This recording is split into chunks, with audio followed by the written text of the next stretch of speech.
ये तो पीटते तो हम बहुत भयानक है, पुलिस वाला डंडा से पीटते हैं। लड़कियों से आपको विशेष प्रॉब्लम कोई नहीं, कोई प्रॉब्लम नहीं? आप हमेशा सीबीएसई बोर्ड की लड़कियों को हर वीडियो में घसीट लाते हैं। 9th से पहले हम क्लास में टॉप करते थे पीछे से, मतलब लास्ट से सेकंड या थर्ड आ जाते थे। पापा ने हमको अब इतनी उम्र हो गई कभी नहीं मारे, और मम्मी ने तो ऐसा कोई चीज़ नहीं छोड़ा जिससे पीटी नहीं हो। लाठी डंडा, हाँ, कोई चीज़ नहीं छूटा होगा जिससे नहीं पीटी हो। कर मुझे लगा था कि वो लोग बम मार देंगे लोग, हम इग्नोर कर रहे थे नॉर्मल, लेकिन जब बम पटका है तो मतलब बहुत भयानक, उस दिन दहशत बहुत ख़राब लगता है। उनको धमकी दिया गया कि तुम्हारा अगला वीडियो आएगा ना तो गोली मार देंगे। हम 1 साल तक वीडियो नहीं बनाए थे, डर के मारे। डर सबको लगता है मैडम। मतलब जीवन में बोल लेते हैं ना कि इतना तकलीफ देखें लोग कि अब तकलीफ नहीं होता है तो तकलीफ होती है। सफलता ही दुनिया की परिचय कराती है, वरना एक नाम से तो 75 लोग रहते हैं। बारिश होता है ना, बारिश तो जितने छोटे मोटे पक्षी होते हैं, कौवा हो गया, ये सब, ये छुपने के लिए आश्रय ढूंढने लगते हैं। लेकिन जो बाज होता है ना, उसी बारिश में बादलों को चीरते हुए ऊपर निकल जाता है और बादल से कहता है तू बरस ले बेटा। कितना बरसेगा? आधा घंटा, 1 घंटा। जब बरस जाता है तो आके नीचे उसको चैलेंज करता है। तो परिस्थिति के नीचे हमें नहीं दबना है, परिस्थिति को हम दबा देंगे। वो क्लास में दिखता है कि वो एक स्टूडेंट बैठा हुआ है, बट वो स्टूडेंट थोड़ी है, वो माँ बाप की उम्मीद बैठी हुई है उस बेंच पे। खैर एसएससी तो बर्बाद कर दिया स्टूडेंट को, रात पीछा है, ठीक है। और इसमें एक चीज अच्छा है ना कि आपको सारे फ्लेवर भी मिलेंगे, चॉकलेट भी है, जिंजर भी है, इलायची भी है। शायद मेरे लिए तो 1 साल का काम हो गया। नमस्कार दोस्तों, मैं हूं पल्लवी राय और आप देख रहे हैं भारत एक नई सोच। गोरखपुर से चलकर फिर से बिहार पटना आ गए हैं क्योंकि आप लोगों की डिमांड थी कि खान सर से एक और बार बातचीत की जाए। बातचीत करने में मज़ा तो आता है क्योंकि सर के पढ़ाने का तरीका बहुत अलग है। और पहली बार जब हम लोग बातचीत किए थे तब परिस्थितियाँ इतनी अच्छी नहीं थी कि बहुत अच्छी बात हो पाए, क्योंकि 1 हफ्ते का हम लोग का भी बिहार दौरा रहा तो सवाल नहीं बन पा रहे थे मेरे से भी, क्योंकि मैं बहुत ज़्यादा थकी हुई थी। तो आज हमने एक छोटा सा पिटारा तैयार किया है आपसे, और एक सवाल के बाँट छोड़े जाएंगे और आप जवाब देंगे। और अध्यापक से ये उम्मीद होती है कि आप लोग जो है वो हमेशा तैयार रहते हैं, जैसे जवान हमेशा बॉर्डर पर तैयार रहता है। तो आपका बहुत बहुत स्वागत है। धन्यवाद। और पता है बहुत से ऐसे लोग हैं जो ये जानना चाहते हैं, क्योंकि टीचर जो होते हैं वो हमेशा एक जो सबसे ज़्यादा कठोर टीचर होता है, एकदम डंडा लेके चलने वाला, उसकी छवि बड़ी अच्छी मानी जाती है। क्योंकि हम लोग गांव में देखे हैं, जब जो हरी वाली डंडी से जो टीचर मारते थे उनको गांव में उनका बड़ा नाम होता था कि अरे वो मास्टर बहुत बढ़िया हमारा, ऐसा माना जाता था। लेकिन आपका पढ़ाने का तरीका बहुत ही ज़्यादा अलग है। तो क्या सोचते हैं कि इस तरह की छवि से भी समाज में कुछ बदलाव आ रहा है? देखिए, रही बात पीटने की, तो पीटते तो हम बहुत भयानक है, पुलिस वाला डंडा से पीटते हैं। मेरे कहने का सेंस है कि देखिए, जब टीचर पढ़ा रहा है तो उसे पढ़ाने में कोई कमी नहीं छोड़नी चाहिए और स्टूडेंट को पढ़ने में कोई कमी नहीं करना चाहिए। और अगर टीचर नहीं पढ़ा रहा है तो स्टूडेंट्स का ये अधिकार है कि उनसे पूछें हर चीज़। जब तक 100% सेटिस्फाई नहीं हो जाते हैं तब तक आप उस टॉपिक को ना बढ़ें। हमारा खुद का मानना होता है कि अगर कोई टीचर किसी टॉपिक को पढ़ा दिया, उसके बाद भी अगर स्टूडेंट को डाउट है तो इसमें हम 10% दोषी मानते हैं स्टूडेंट को, 90% मानते हैं टीचर को। कि भाई आप कैसे बताएं कि उसको डाउट रह गया। एक नीचे से लेके एकदम लास्ट बेंच तक को सेटिस्फाई करना चाहिए, और उसके बाद भी अगर नहीं होता तो फिर तो स्टूडेंट की भी लापरवाही होती है। अगर स्टूडेंट ध्यान ही नहीं देगा तो फिर पीटना तो पड़ता ही पड़ता है। लेकिन हाँ, अब जो छवि रह गई है पहले वाली, अब वो नहीं रह गई। अब टीचर मतलब एज एकदम उसके बेस्ट फ्रेंड की तरह आप उसे समझाइएगा तो आराम से समझ जाएगा उसको। सुप्रीम कोर्ट का तो गाइडलाइन भी है कि आप बच्चों को मार नहीं सकते। हाँ, तो क्या इसकी वजह से शिक्षा व्यवस्था खराब हो रही है? क्योंकि बहुत से ऐसे बच्चे हैं जिनका आप परसेंटेज देखिए, अभी हिंदी की बात करें, हमारा मातृभाषा है हमारी, लेकिन हिंदी में ही बच्चे फेल हो जाते हैं। तो क्या मानते हैं कि बिना मतलब मार खाए बच्चे नहीं पढ़ सकते, या फिर क्या सोचते हैं इसके बारे में? देखिए, सुप्रीम कोर्ट का गाइडलाइंस अपने जगह पे सही है।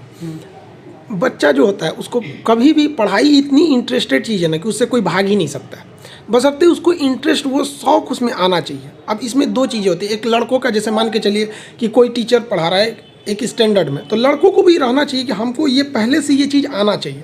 टीचर की भी मजबूरी होती है उसे पूरे क्लास को लेके चलना है। अब कोई लड़का बहुत तेज है तो वो तेज के हिसाब से नहीं जा सकता है, क्योंकि जो बहुत कमज़ोर है उसे समझ में नहीं आएगा, और जो बहुत कमज़ोर है उसके हिसाब से भी नहीं चलेगा। फिर जो पढ़ने में तेज है या एवरेज है उसको बोरिंग लगने लगेगा। तो टीचर को एक एवरेज लेके चलना चाहिए, तो स्टूडेंट को भी चाहिए कि एक एवरेज लेके चले। अब भाई जो रही बात फेल होने की, तो अगर कोई पढ़ेगा तो ऐसा नहीं है कि ज़बरदस्ती फेल किया जाता है। और हम मान के चलिए कि मातृभाषा हिंदी में फेल हो रहे हैं या किसी भी सब्जेक्ट में फेल हो रहे हैं, तो इसमें तो स्टूडेंट की गलती है। इसमें आप 100% किसी टीचर को नहीं थोप सकते हैं, वो तो पढ़ा रहा है सबको। एक टीचर की भी अपनी एक लिमिटेशंस होती हैं। अब इसमें गार्जियन का भी रोल होता है। सबसे बड़ा चीज़ क्या है ना, लड़कों के अंदर से डर खत्म हो गया है और गार्जियन ना बच्चों को टेकन फॉर ग्रांट ले लेते हैं। अरे पढ़ रहा है ना, ऐसे पढ़ रहा है। गार्जियन को भी पूछना चाहिए कि भाई हम ये चीज़ कर रहे हैं, इसका हमको आउटकम क्या मिल रहा है। तो और एक और चीज़ है कि स्टूडेंट्स की सबसे बड़ी गलती क्या होती है, वो टारगेट बड़ा लंबा ले लेते हैं कि हमको इस महीने में इतना पढ़ना है, और उसका जब वो असेसमेंट करने जाते हैं कि हमने इस महीने में इतना पढ़ा कि नहीं पढ़ा, तो वो लास्ट महीने में करते हैं। महीने की 25-26 आ जाएगी तब उन्हें लगेगा मेरा टारगेट तो पूरा ही नहीं हुआ। तब कर क्या सकते हैं, कुछ नहीं। तो लड़कों को भी चाहिए कि वो क्या करना है ये नहीं सोचें, अभी क्या कर रहे हैं, आज हम क्या कर सकते हैं, आज बेस्ट क्या दे सकते हैं, इसको देखिए ना। और आज शाम को असेसमेंट कीजिए कि आज हमने जो सुबह सोचे थे कि इतना पढ़ना है, ये हुआ या नहीं हुआ। नहीं होगा तो अगले दिन आप कर सकते हैं कम। इससे क्या है कि मान के चलिए आपका टारगेट नहीं भी पूरा हुआ तो एक ही दिन बर्बाद होगा। लेकिन लड़का लोग नहीं, वो मिलिट्री की तरह टाइम टेबल बनाता है कि मुझे 6 बजे उठ जाना, 6 से 7 बजे तक फ्रेश हो जाना, 7 से 10 मैथ पढ़ेंगे, 10 से 11 जीएस पढ़ेंगे। मतलब एकदम वो एयरफोर्स का जिस तरह होता है ना कि हाँ यहाँ से यहाँ बम्बार्डमेंट करना, उस तरह से बना लेता है। तो ये लड़कों को में भी है। तो इसके लिए क्या है कि थोड़ी सी अभी एजुकेशन सिस्टम भी चेंज हो रहा है, हो भी गया, वो अब लागू हो जाएगा अगले साल से। तो उससे काफ़ी लड़कों को इम्प्रूवमेंट मिलेगा। रही बात टीचर्स को, तो सब्जेक्ट तो ज़रूरी है पढ़ाना, लेकिन इसके साथ साथ उसको पर्सनल लाइफ में भी ध्यान देना है कि आजकल के स्टूडेंट के अंदर मोबाइल इतना ज़्यादा हो गया, इंटरनेट, कि उसी में ज़्यादा बिजी रह जा रहा है। अनौपचारिक बातचीत है और सर ने कहा कि आजकल जो है पढ़ाई का तरीका बदल रहा है, तो आपके पढ़ाने का तरीका भी बदल रहा है।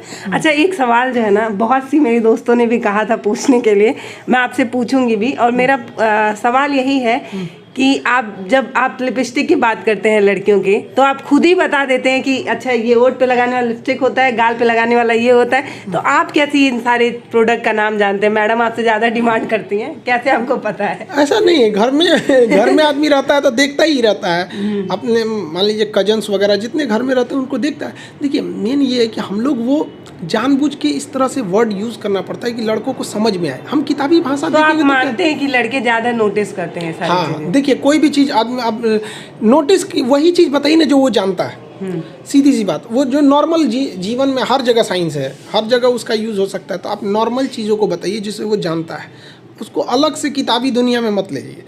कहते हैं लोग ना कि पढ़ाई में इंटरटेनमेंट होना चाहिए, हम थोड़ा सा हट के कहते हैं। हम कहते हैं इंटरटेनमेंट के अंदर पढ़ाई घुसेड़ दीजिए।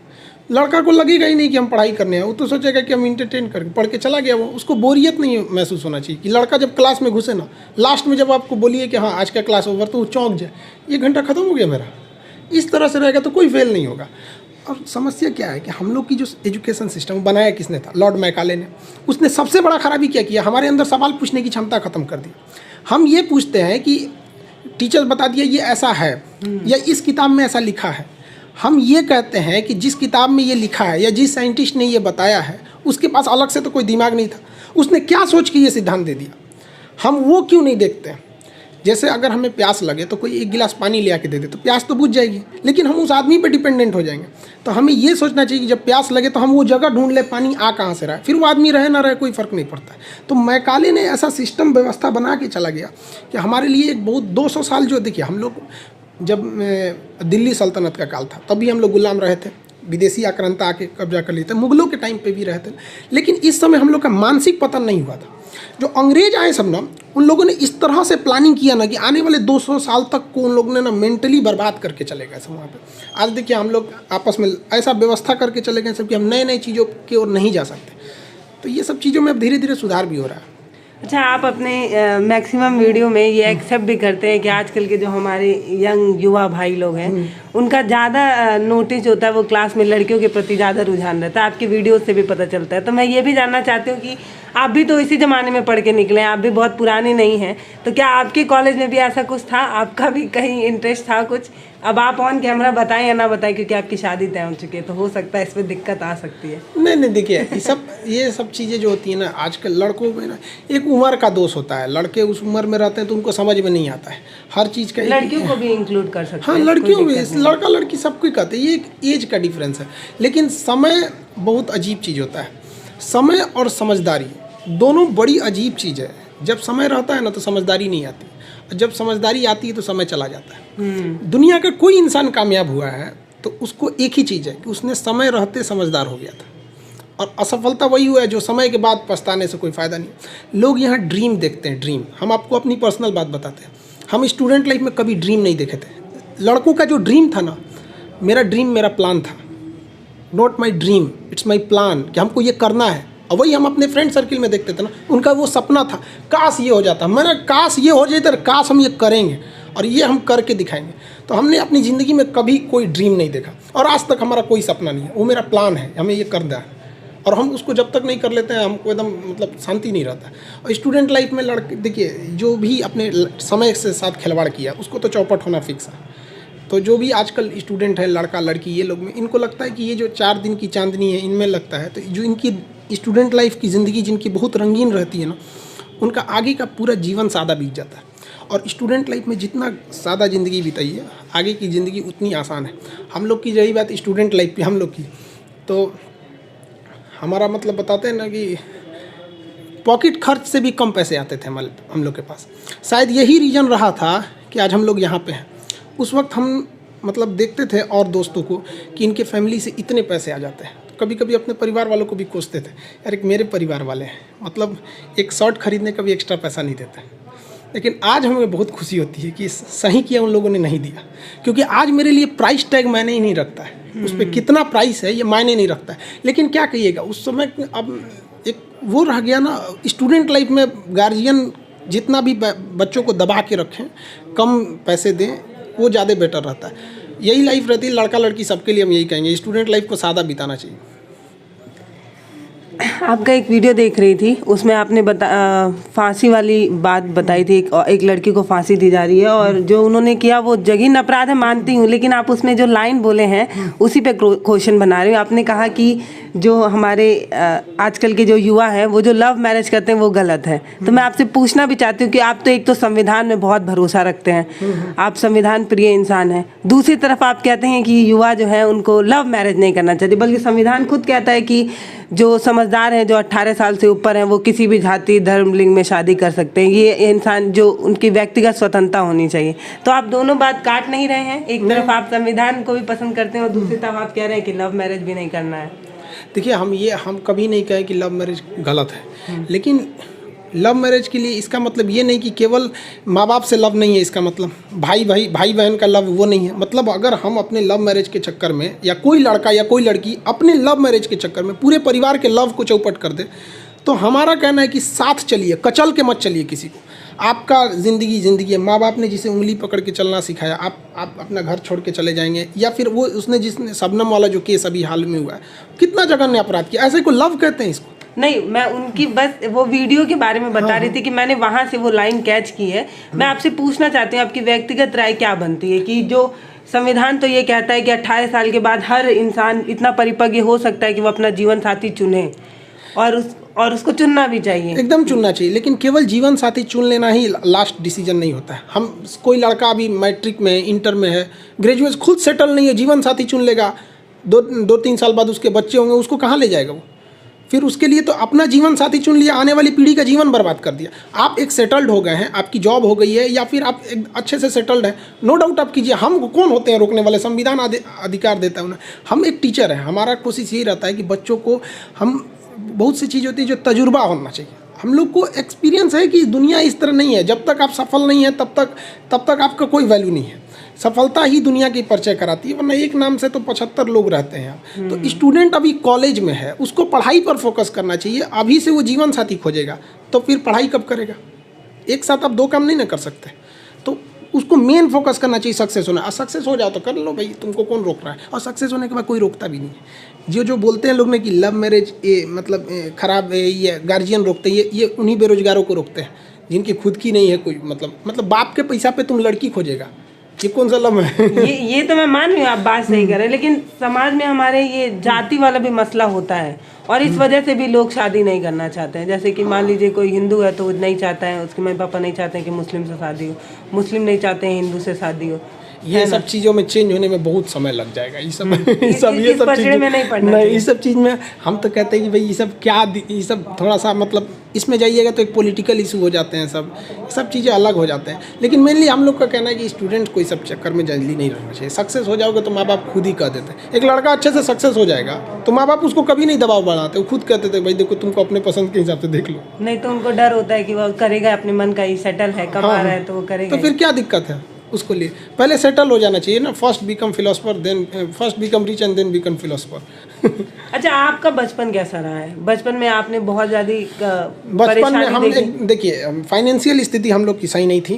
पापा क्या करते थे? हम लोग के पापा कई तरह के जॉब में मतलब स्विच करते गए जॉब में। कुछ समय वो फॉरेन भी रहे थे, फिर वो नेवी में कॉन्ट्रैक्ट बेसिस पे कुछ वो काम होते हैं उसमें भी गए थे। मतलब कुल मिला के प्राइवेट काम करते थे? हाँ, मतलब वो स्विच करते रहे, कभी इस जॉब से कभी उस जॉब, मतलब बहुत ज़्यादा वहाँ रहा। और रही बात हमारी तो मतलब हम लोग पढ़ने में बहुत ज़्यादा ना अच्छे थे ना खराब थे, एक एवरेज स्टूडेंट रहे थे।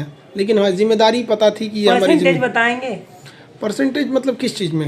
10th इंटर ऐसे? अच्छा, हम लोग का 10th से पहले हम मतलब 9th से पहले, हाँ। 9th से पहले हम क्लास में टॉप करते थे पीछे से। मतलब लास्ट से सेकंड या थर्ड आ जाते थे।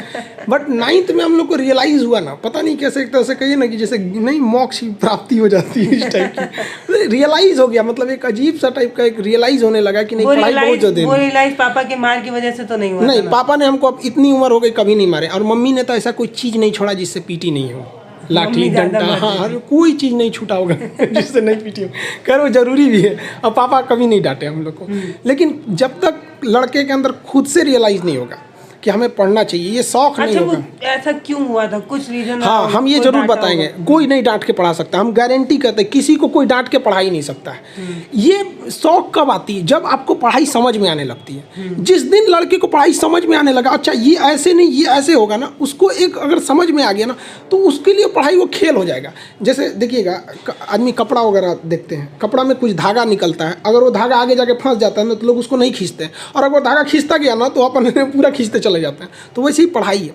पढ़ाई में इंटरेस्ट उसको तभी आएगा जब उसको समझ में आ जाएगा, और अगर उसको समझ में आ गया ना, आप उसको मारिएगा कि तुम मत पढ़ तो भी पढ़ेगा वो। नशा है पढ़ाई, नशा है पढ़ाई में। एक मेरी बहुत छोटी स्टूडेंट है शिवानी और अंकित, 5-7 साल के हैं सब, उन लोग को पढ़ाई का नशा है एकदम। तो जब तक समझ में नहीं आ रहा है तब तक दुनिया का कोई चीज़ उसको नहीं समझा सकता है, मतलब उसके अंदर पढ़ाई का शौक़ नहीं ला सकता है। तो कोशिश बस ये करना चाहिए, एक बार उस नशा को चख ले। जिस तरह शराब पीने वाला शराब नहीं छोड़ पाता है, गुटखा खाने वाला गुटखा नहीं छोड़ पाता, उसी तरह पढ़ाई भी एक नशा है। एक बार लग गया ना तो ये भी नहीं छोड़ सकते। पर इसमें तो भविष्य बनती है। हाँ, भविष्य बनती है, चीज़ों में नहीं बनती। आप सेना में जाने वाले थे और अभी आप टीचर हैं। हमको शुरू से ही फौज में जाना था। हमको बड़े भाई फौज में हैं। हम लोग मतलब क्या बताएं कि एक फौज के सिवा ज़िंदगी में हम लोग कुछ सोचे ही नहीं कि हमें फौज में ही जाना है। उसी हिसाब से तैयारी भी करते थे। अब दिल लगा चुड़ैल से तो परी किस काम की। तो हम लोग उसी हिसाब से जब से मैट्रिक पास किए 10th तो एनसीसी में गए, फिर धीरे धीरे तो वहीं से फिर एनडीए हो गया, ये सब का एग्ज़ाम हो जाता है। तो सबसे बड़ा खराबी क्या है मेरा हाथ टेढ़ा है। ये जो हाथ है ये बहुत ज़्यादा टेढ़ा है। तो फाइनली हमको पता चल गया कि नहीं हो सकता इसमें। अब उसके बाद से मेरा कुछ दिल ही नहीं किया। तो आगे क्या कर सकते हैं? मेडिकल वाली चीज़ गए थे तब आपको मेडिकल अनफिट किया गया कि आपको खुद से ही कोई बता दिया? नहीं, हम वहाँ गए थे। इलाहाबाद में एसएसबी बोर्ड होता है, सर्विस सिलेक्शन बोर्ड, वहाँ पे। अब हमको एक्यूरेट बोर्ड का नंबर याद नहीं है, बट 18th शायद एसएसबी बोर्ड था। अब ये आज से 8-9 साल पहले की बात है। तो बोर्ड का वो एक्यूरेट नहीं, बट इलाहाबाद में हम लोग गए थे। वहाँ पे काफ़ी बेहतरीन, जो लड़के एसएसबी इंटरव्यू देने जाएंगे वैसी इज्जत होती है जैसे दूल्हा का इज्जत होता है वहाँ पे। नाश्ता पानी सब मिलेगा, खाना पीना एकदम बढ़िया, VIP व्यवस्था होती है। तो वहाँ जाने के बाद रियलाइज़ हुआ, फिर हम कहे कि अब तो कुछ कर ही नहीं सकते हैं ना। कुछ चीज़ें होती जिन्हें आप नहीं सुधार सकते। अब हड्डी टेढ़ा हम कैसे इसको सीधा करें, टूट जाएगा जो भी है वो। तो फिर उसके बाद हमको समझ में नहीं अब क्या कर सकते हैं। फिर दूसरी चीज़ में मन नहीं लग सकता है। आज भी आप देखिएगा ना, हमको पढ़ाने वगैरह में तो हम डिफेंस वगैरह वाली चीज़, सेना वगैरह वाली चीज़, उसको हम दिल से बताते हैं। बचपन में जब एनसीसी लिया आपने तो आपने ये सपना देखा था कि आप सेना में जाएंगे, और जब नहीं जा पाए तो आपका दिल टूटा और ये नहीं समझ में आया क्या करें। क्योंकि मैं अपनी बात बताऊं, अभी मैं बोलूँगी तो आप कहेंगे कि आपसे मैं ये लाइन चुरा रही हूँ। मेरा भी एनसीसी C सर्टिफिकेट था और मेरा भी एसएसबी के थ्रू भेजा गया था। लास्ट में मेरे पैर की उंगली टेढ़ी है तो मेडिकल अनफिट करके उन्होंने लास्ट भेज दिया। बाकी जो सारा इंटरव्यू 3 इंटरव्यू होता है, 2 इंटरव्यू पास करने के बाद लास्ट में उन्होंने निकाला था सिर्फ ये कह के कि आप मेडिकल अनफिट है। तो मैं तो नहीं उभर पाई थी। मुझे पूरा 1 साल लगा था वो सपना ख़त्म करके फिर दूसरा काम शुरू करने में। आपके साथ भी ऐसा कुछ हुआ था कि आपको ये समझ में नहीं आया फ्यूचर में करें क्या, लाइफ बर्बाद है, कुछ नहीं करना है, ऐसा हुआ? ज़्यादा दिन तक के लिए नहीं हुआ, लेकिन फिर भी किसी के बचपन का सपना टूटता है तो उससे तो ऐसा तो नहीं कह सकते कि बहुत इंजॉय करेगा। लेकिन हाँ, एक फ्रस्ट्रेशन थी। सोचते थे करेंगे क्या हम आखिर, क्योंकि हमको पता था कि हम एक ही जगह हमको फौज ही अच्छी लग सकती, दूसरा हमको कुछ अच्छा ही नहीं लगा। तो फ्रस्ट्रेशन रहते थे। तो फ्रस्ट्रेशन को दूर करने के लिए ना किसी किसी को कुछ कुछ बताते रहते थे। अच्छा इधर हो, तुमको ये पढ़ा देते हैं, ये पढ़ा देते हैं। धीरे धीरे टीचिंग में चले अब टीचिंग में आने के बाद फुर्सत ही नहीं मिलता है, बच्चों से ही पढ़ाते रहते हैं। यही से एकदम समझिए क्लासरूम मेरे परिवार की तरह है। बोर्ड पे टाइमिंग भी लिखी हुई है और उसमें मुझे नहीं लगता है कि आपको गैप भी मिलता है ना। हाँ, बैचेज बहुत ज़्यादा होने की वजह से गैप नहीं मिल पाता है। लेकिन हाँ, पढ़ाई के लिए जिस काम को दिल से करते हैं लोग, उसमें कभी थकान नहीं हो सकती नहीं। लेकिन एक सवाल भी इससे बनेगा कि बोर्ड पे तो आपके इतने ज़्यादा क्लासेस हैं, हाँ, आप इनकम अच्छा करते हैं लेकिन आप कपड़ा जो है अच्छा नहीं पहनते। लोग ये कमेंट में भी लोग कहते हैं कि सर जो है इतना कमाते हैं लेकिन रहते एकदम सिंपल हैं, पहचान में ही नहीं आते हैं लोग। तो कई लोग तो ये भी कहते हैं कि खान सर इतने फेमस हैं लेकिन उनको देखो तो वो पहचान में ही नहीं आते हैं, ऐसा क्यों? ये कपड़ों से हम कभी मायने नहीं। हम लोग बहुत ज़मीन से उठे लोग, देहात में हम लोग खेल कूद के मट्टी उट्टी में बड़ा हुए लोग। अब वो आने के बाद मतलब जीवन में बोल लेते हैं ना कि इतना तकलीफ़ देखें लोग कि अब तकलीफ़ नहीं होता है तो तकलीफ़ होती है। और कहते हैं कि अगर आपके कपड़े अच्छे रहेंगे ना तो लोग आपको लाइक करेंगे, लेकिन विचार अच्छे रहेंगे तो लोग फॉलो करेंगे। तो हम नहीं चाहते हैं लोग लाइक करें, हम चाहते हैं लोग फॉलो करें। और कहीं ना कहीं हम चाहते हैं कि हम अपने देश को अच्छा कर सकें। खुद अच्छा बनने से बेहतर है, हम लोग को कौन याद रख सकता है? बड़े बड़े ऋषि मुनि जिन्होंने देश के लिए इतना किया, लोग उनको नाम नहीं याद रख पाते, तो हम लोग को अदना जैसे व्यक्ति को कोई क्या याद रखेगा? तो जितना देश को सींच सकते हैं, जितना देश को सुंदर बना सकते हैं, वो ज़्यादा ज़रूरी रहता है। ये कपड़े उपड़े में पैसे लेके कोई, हम तो ईद में भी कपड़े नहीं पहनते। इवन कि मुस्लिम में ईद में नए कपड़े पहने जाते हैं। हमारे घर वाले भी कहते हैं कि पागल हो गया है, कहते हैं हम उस दिन भी नया कपड़े नहीं पहनते। क्या देखते हैं अपने जो हमारे युवा हैं उनके सामने क्या क्या परेशानी आ रही? क्योंकि हम मतलब हमारा सपना बहुत बड़ा बड़ा है, हाँ, कोई यहाँ घर में बैठ के सपना देखता है कि उसको IAS ऑफिसर ही बनना है, लेकिन बन नहीं पाते। और बाद में हम कोसते हैं कि हमारी परिस्थिति अच्छी नहीं थी, हमें हमारे परिवार में हमें सपोर्ट नहीं मिला। फिर मैं ये भी कह सकती हूँ कि मैं करना बहुत कुछ चाहती थी लेकिन मेरे को परिवार की इतनी जिम्मेदारी थी कि मैं कर नहीं पाई। तो आपको क्या लगता है कि जो हमारे युवा हैं उनका सबसे बड़ा कारण, वो अपना कारण यही बताते हैं कि मैं जो बहुत कुछ करना चाहता हूँ उसमें परिस्थितियाँ मुझे आगे नहीं बढ़ने दे रही हैं? देखिए, ये जो परिस्थिति का जो रोना रोते हैं, एक्चुअली में ये रोते नहीं हैं परिस्थिति को लेकर, ये अपनी नाकामयाबी को छुपाने का एक बहाना है उनके लिए। एक्चुअली में उनके सामने ये चीज़ समस्या नहीं। आज के वक्त में, ऑनलाइन के वक्त में हर चीज़ें इतनी सस्ती हैं। जियो के डाटा से सस्ता फीस है। हम लोग की फ़ीस कितनी रहती है? 200 रुपये में हम लोग पढ़ाते थे तो 4 महीने, 50 रुपये भी नहीं पड़ा महीना। और हम लोग के वक्त में ऐसा नहीं था। अगर हम लोग के वक्त में टीचर ही बता सकते हैं, ना गूगल था ना कुछ था। आज तो हर चीज़ ढूंढ सकते हैं यहाँ पे। तो ये जो बताते हैं ना हमारे सामने परिस्थितियाँ ऐसी है वैसे, वो सबके साथ परिस्थिति खराब रहती है। जब बारिश होता है ना, बारिश, तो जितने छोटे मोटे पक्षी होते हैं, कौवा हो गया, ये सब, ये छुपने के लिए आश्रय ढूंढने लगते हैं। लेकिन जो बाज होता है ना, उसी बारिश में बादलों को चीरते हुए ऊपर निकल जाता है और बादल से कहता है तू बरस ले बेटा, कितना बरसेगा? आधा घंटा, 1 घंटा। जब बरस जाता है तो आके नीचे उसको चैलेंज करता है। तो परिस्थिति के नीचे हमें नहीं दबना है, परिस्थिति को हम दबा देंगे यहाँ पर। तो हमें किस्मत पे नहीं रोना चाहिए कभी भी किसी को। और लोग कहते हैं कि मेरा ये सपना है। जब तक सपना देखेंगे कभी पूरा नहीं होगा। सपने को अपने प्लान बना दीजिए। जो हमारा सपना है उसको हमें प्लान बना के रखना है कि ये हमारा प्लान है। लेकिन जब तक हम ये कहेंगे नहीं ये मेरा सपना है, सपना सपना ही रह जाएगा। प्लान है तो कंप्लीट करना है। कहते हैं ना, अपनी मंजिल को भुला कर जिया तो क्या जिया, है दम तो तुझ में तो उसे पा कर दिखा, लिख दे खून से अपनी कामयाबी की कहानी और बोल उस किस्मत को, है दम तो मिटा के दिखा। किसी किस्मत की हिम्मत है जो अटल बिहारी वाजपेयी के योगदानों को मिटा सकता है, APJ अब्दुल कलाम के योगदान को मिटा सकता है, स्वामी विवेकानंद के योगदान को मिटा सकता है। किसी किस्मत में या कोई ऐसी लकीर हाथ की लगे मिटा सकती है। किस्मत को चैलेंज करते हैं कि इनके योगदान को मिटा के दिखा दीजिए, नहीं मिटा सकता है। और रही बात परिस्थिति की, तो नरेंद्र मोदी चाय बेचते थे, APJ अब्दुल कलाम अखबार बेचते थे, हाँ, सरदार पटेल, भीमराव अम्बेडकर को क्लास में घुस के पढ़ने नहीं दिया गया। ये लोग जब ये कहते हैं कि हमें परिवार न है, तो आपके आँख फूट गई थी इन लोग की परिस्थितियाँ देखने में। परिस्थिति किसी को नहीं रोकती है। हम जब तक परिस्थिति के आगे नहीं हार सकते हैं तब तक परिस्थिति हमें नहीं हरा सकती है। इस दुनिया, रही बात करते हैं कोई हमारा साथ नहीं देता है, दुनिया में कोई किसी का साथ नहीं देता है। दुनिया में हम today is the result of our own past action and whatever we wish to be in future is depend on our present activity. हम क्या हैं ये कुछ नहीं, हमारा आज जो है हमारे पीछे किए गए कल का आज रिजल्ट है। हम कल अगर बदमाशी करेंगे तो आज कोई बहुत बड़े अधिकारी बन के नहीं बैठेंगे। आज कोई स्टूडेंट दिन भर में 4 घंटे यूट्यूब पे वीडियोज़ देख रहे हैं, गेम खेल रहे हैं और कल को सोचेंगे कि हमारा एग्ज़ाम नहीं निकल रहा है। कैसे निकल जाएगा आपका? जिस वक्त हम सो रहे होते हैं ना उस वक्त कोई पढ़ रहा होता है। जब बराबरी में मिलेगा तो रौंद के निकल जाएगा वो। ये दुनिया बहुत तेज़ी से निकल रही है। यहाँ दौड़ने वाले पीछे छट जाएंगे। यहाँ तेज़ दौड़ना पड़ेगा, जी जान लगा के दौड़ना पड़ेगा, तभी सफल हो सकते हैं। परिस्थिति को जो रोना रोता है ना उनको मतलब बहुत गुस्सा भी आता है अंदर से। एक क्लास में सर ने बताया कि हमने ही बहाना बनाया है ये सब। हम अगर 1 घंटे भी पढ़ते हैं तो हमें लगता है कि हमने 1 घंटा पढ़ा है, पर सच्चाई ये है कि सामने वाला 4 घंटे पढ़ के हमारे लिए कंपटीशन पैदा कर रहा है। शुरुआत में हमको नहीं लगा था कि वो लोग बम मार देंगे। लोग हम इग्नोर कर रहे थे नॉर्मल, लेकिन जब बम पट गया तो मतलब बहुत भयानक, उस दिन दहशत बहुत ख़राब लगता है। हमको धमकी दिया गया कि तुम्हारा अगला वीडियो आएगा ना तो गोली मार देंगे। हम 1 साल तक वीडियो नहीं बनाए थे, डर के मारे। डर सबको लगता है मैडम। सफलता ही दुनिया की परिचय कराती है, वरना एक नाम से तो 75 लोग रहते हैं। क्लास में दिखता है कि वो एक स्टूडेंट बैठा हुआ है, बट वो स्टूडेंट थोड़ी है, वो माँ बाप की उम्मीद बैठी हुई है उस बेंच पे। खैर एसएससी तो बर्बाद कर दिया स्टूडेंट को। इसको तो मतलब क्या बोलना चाहिए, इसको तो हमको लगता है ये मतलब एक तरह का ये भी मतलब अंग्रेजों के रास्ते पे चल रहा है स्टूडेंट।